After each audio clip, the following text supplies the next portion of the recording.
3.5 కోట్ల నుండి 5.5 కోట్ల బడ్జెట్ లో ప్రీమియం విల్లాస్ లో centralised AC with fresh air infusion అందిస్తుంది జనప్రియ అప్స్కేల్ ఎలీసియం.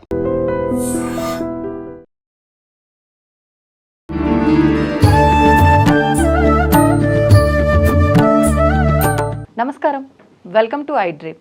ధర్మ మార్గం విత్ విజిత కార్యక్రమానికి స్వాగతం. ప్రస్తుతం మనతో పాటు ఉన్నారు అగస్త్య స్పిరిచువల్ ఆర్గనైజేషన్ వ్యవస్థాపకులు ఆదూరి ఉదయ్ భాస్కర్ గారు. ఇప్పుడు వారితో మాట్లాడదాం. నమస్కారం అండి. నమస్కారం. మనకి శ్రావణ మాసంలో నాగుల పంచమి, ఆ రోజున ఎక్కువగా సుబ్రహ్మణ్య స్వామి ఆరాధన చేస్తూ ఉంటారు. సుబ్రహ్మణ్య స్వామికి సంబంధించి అష్టకాలు కానీ స్తోత్రాలు కానీ పారాయణ చేస్తూ ఉంటారు. అదేవిధంగా జంట నాగు ప్రతిమలు ఉన్న ఆలయంకి వెళ్ళి అక్కడ పసుపు కుంకుమలతో పూజ చేయటము, పాలు పోయటము, పుట్టల్లో పాలు పోయటము, ఇలాంటివన్నీ కూడా ఎక్కువగా చేస్తూ ఉంటాం. ఎందుకు ఈ రోజున విశేషంగా పాములను పూజించటం కానివ్వండి, జంటనాగులను పూజించటం కానివ్వండి, అదేవిధంగా ఈ పుట్టకు చేస్తున్న ఆరాధన ఎందుకు, అసలు ఎందుకు ఈ పంచమికి ఇంత విశిష్టత? ఇది సుబ్రహ్మణ్య స్వామి ఆరాధన. నాగ పంచమి ఉంటుంది, సుబ్రహ్మణ్య షష్ఠి ఉంటుంది, తర్వాత నాగుల చవితి ఉంటుంది. 3 రకాలుగా కూడా, అంటే చవితి రోజున, పంచమి రోజున, షష్ఠి రోజున 3 సార్లుగా 3 తిథుల్లో కూడా ఇండిఫరెంట్గా ఆయా మాసాల్లో ఇవి పండుగలు వస్తూ ఉంటాయి. మూడిట్లోనూ కూడా సుబ్రహ్మణ్య స్వామి ఆరాధన అందరూ ఒకే పద్ధతిలో బహిర్గతంగా చేసేదంతా అలాగే చేస్తుంటారు. కానీ దీని విశిష్టత ఏంటంటే, నాగ పంచమికి, నాగుల చవితికి వ్యష్టి కుండలిని అంటారు. దాన్ని వ్యష్టి కుండలిని అంటే సుబ్రహ్మణ్య స్వామి అంటేనే కుండలిని స్వరూపం, మన దేహంలో ఉన్న కుండలిని స్వరూపం.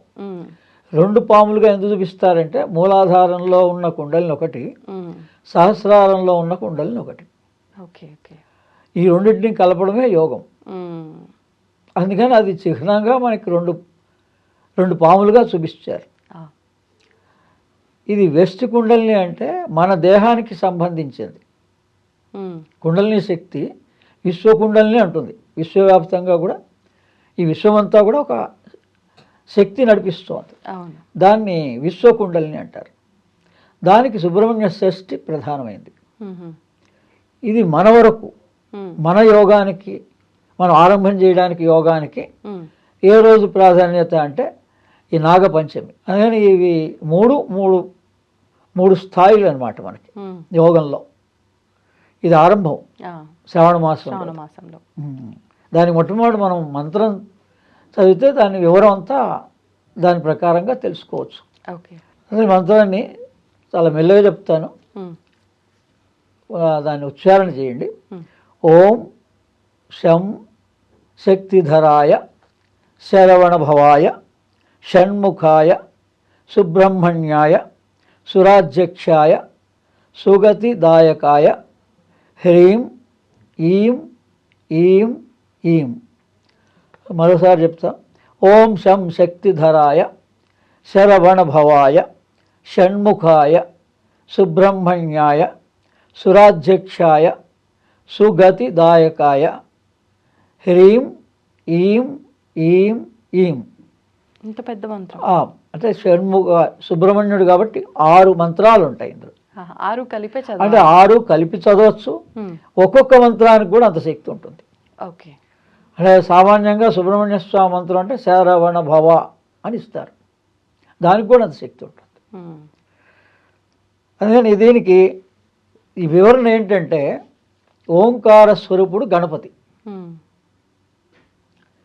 శక్తికి సంబంధించిన బీజాక్షరం సుబ్రహ్మణ్య స్వామి. హ్రీం సుబ్రహ్మణ్య స్వామి మంత్రం హ్రీం. అంటే ఏకమంత్రంగా మనం చేయాలంటే హ్రీం మంత్రం. అంటే శివస్వరూపం గణపతి అయితే శక్తి స్వరూపం సుబ్రహ్మణ్య స్వామి. మన లోపల అగ్ని వాయు సమ్మేళనం ప్రాణం. అంటే ఈ సుబ్రహ్మణ్య స్వామి వల్ల ఏంటంటే మనలో ప్రాణశక్తి వృద్ధి చెందుతుంది. ధ్యానం చేయాలండి, మంత్రధ్యానంతో. ఇప్పుడు అంటే ఇట్లా ధ్యానం చేస్తే ఎక్కువ ఉపయోగకరమా, ఆలయంకి వెళ్ళి ఇలా పాలు పోయటము, అభిషేకాలు చేయటము? అంటే బహిర్గతమైన సాధన కేవలం మనకి ప్రారంభ దశలో బాల్యంగా ఉన్నప్పుడు భక్తి భావన పెంచడం వరకే. ఉమ్. అది అందరికీ కామన్ అది. ఓకే. ఇంకా తర్వాత మనం వచ్చిన తర్వాత నుంచి కూడా పెద్దల ద్వారా కానీ గురుపదేశం ద్వారా కానీ మంత్రాన్ని, ఉమ్. ఏ మంత్రాన్ని ఇప్పుడు గణపతి అందరికీ అవసరమే కదా. అవును. ఓంకార స్వరూపుడు అవును. గణపతి అంటే ఆ ఓంకారం, ఆయన స్వరూపం కూడా ఓంకారంగా కూడా గణపతిని ఆరాధిస్తూ ఉంటున్నాం కదా. ఉమ్. అందుకని ఓంకార స్వరూపం గణపతి, ఓకే. ఈ ప్రణవ తత్వం సుబ్రహ్మణ్య స్వామి. ఉమ్. అంటే ఓంకార తత్వాన్ని ఈశ్వరుడికే ఉపదేశించాడు సుబ్రహ్మణ్య స్వామి. అవునా? ఆ. ఆహాహాహా. అందుకని ఆయనకు ఆ అథారిటీ ఇచ్చారు. ఉమ్.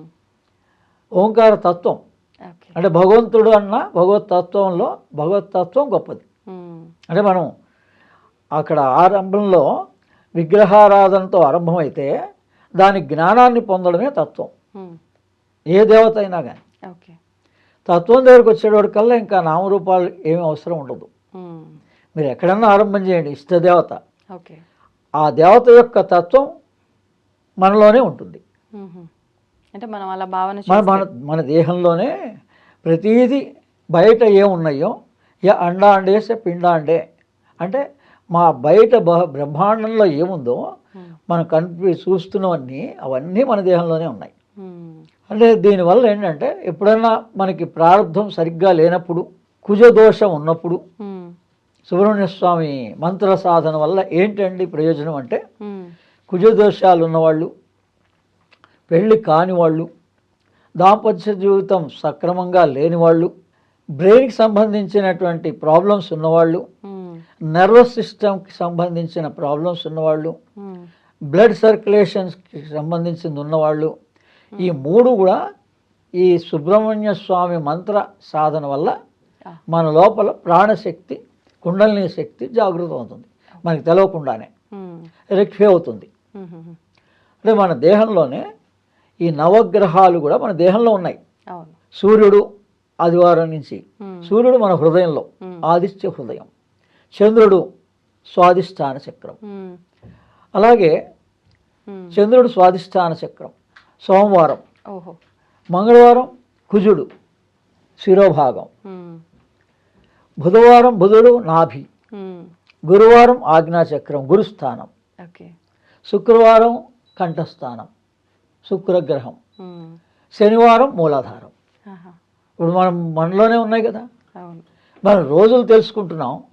ఈ రోజుల యొక్క తత్వం తెలిస్తే అది తత్వం ఎప్పుడైనా మీరు ఏదైనా తత్వము అంటే మీ దేహంలో ఉన్నది మీరే ఉపయోగించుకోవచ్చు. ఇప్పుడు మనం వేరే వాళ్ళ దగ్గరికి వెళ్ళి ఈ కష్టాల గురించి కానీ శారీరక మానసిక ఏ సమస్య అయినా ఈ పరిష్కారం ఎక్కడుందండి అంటే మనలోనే ఉంది. మన మానసిక స్థితి మారితే పరిష్కారం అవుతుంది. ఆ మానసిక స్థితి మారడానికి ఋషులు అనేక రకాలుగా మనకి ఈ యోగాభ్యాసాలను ఇచ్చారు.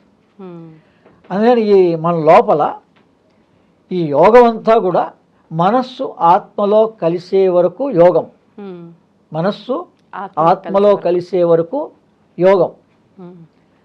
ధ్యానం ఏంటండి అంటే నిష్క్రియ ధ్యానం.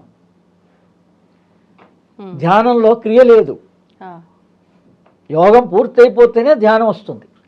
ధ్యానం కుదరటం లేదండి అంటున్నారు చాలామంది. యోగం పూర్తి అవ్వలేదు అని దాని అర్థం. యోగం ఎప్పుడైతే పూర్తవుతుందో దత్త భాగవతంలో దత్తాత్రేయులు వారు ఈ రహస్యం చెప్పారు, ధ్యాన రహస్యం. నిష్క్రియ ధ్యానమే నీకు బోధిస్తున్నాను అని చెప్పాడు. నిష్క్రియ, క్రియ లేదు ధ్యానంలో. ఏం జరుగుతుందండి అంటే మన మనస్సు ఎప్పుడైతే ఆత్మలో లయమైపోయిందో ఈ ఆత్మ పరమాత్మలో లయం అవడానికి ధ్యాన స్థితి, అది మన చేతుల్లో లేదు.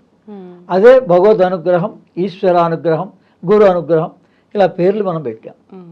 అందుకని ధ్యానం ఈశ్వరానుగ్రహంతో మనకి కేంద్రితమవుతుంది. మన ప్రయత్నం అంతా యోగమే, మనస్సుని ప్రాణంలో ఆత్మలో కలపడం, మనస్సుని ప్రాణంలో ఆత్మలో కలపడం. అన్నీ తెలిసిన తర్వాత ఒకటే అవుతుంది చైతన్యం. దీన్ని చైతన్యం అంటారు, మనస్సుని చైతన్యం అంటారు, ప్రాణాన్ని చైతన్యం అంటారు, ఆత్మని చైతన్యం అంటారు. మూడు చైతన్యం. అందుకని మీరు ఏ మంత్ర సాధన చేసినా మంత్ర కపుల్డ్ విత్ బ్రెత్, శ్వాసతో చెయ్యండి. అందుకే సోహం అనేటువంటి మంత్రమే యోగానికి ఎవరైనా ఇచ్చేటువంటి మంత్రం. ఆహా.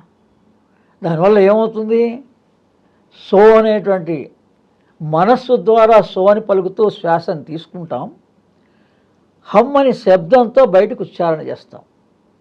ఇప్పుడు ఈ సుబ్రహ్మణ్య స్వామి మంత్రం హ్రీంకారం, హా ఉంది కదా, హకారం ఉంది అందులో. అందుకని ఇవన్నీ ఈ ఓంకారము హ్రీంకారంతో కూడినవే అన్ని బీజాక్షరాల తత్వాలు. శివశక్తి ఈ రెండు కలయిక. ఓకే. ఓంకారం భగవంతుడు తెలుసు మనకి, అవును. కానీ దానికి శక్తి లేకపోతే శక్తి తోడవ్వాలి కదా. అవును.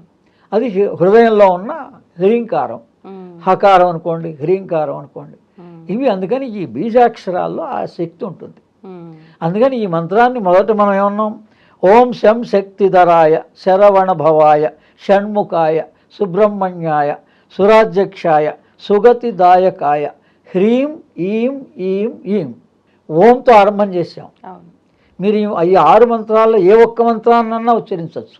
అంటే ఒక్కటి తీసుకున్నా మీకు శక్తి వస్తుంది. చేయాలండి. ఓం ఓం హ్రీం శం శక్తిధరాయ ఓం శరవణ భవాయ. ఆహా. ఓకే. ఓం యాడ్ చేస్తే సరిపోతుంది. దానికి చివరిలో హ్రీం, ఓం శరవణ భవాయ హ్రీం. ఓకే.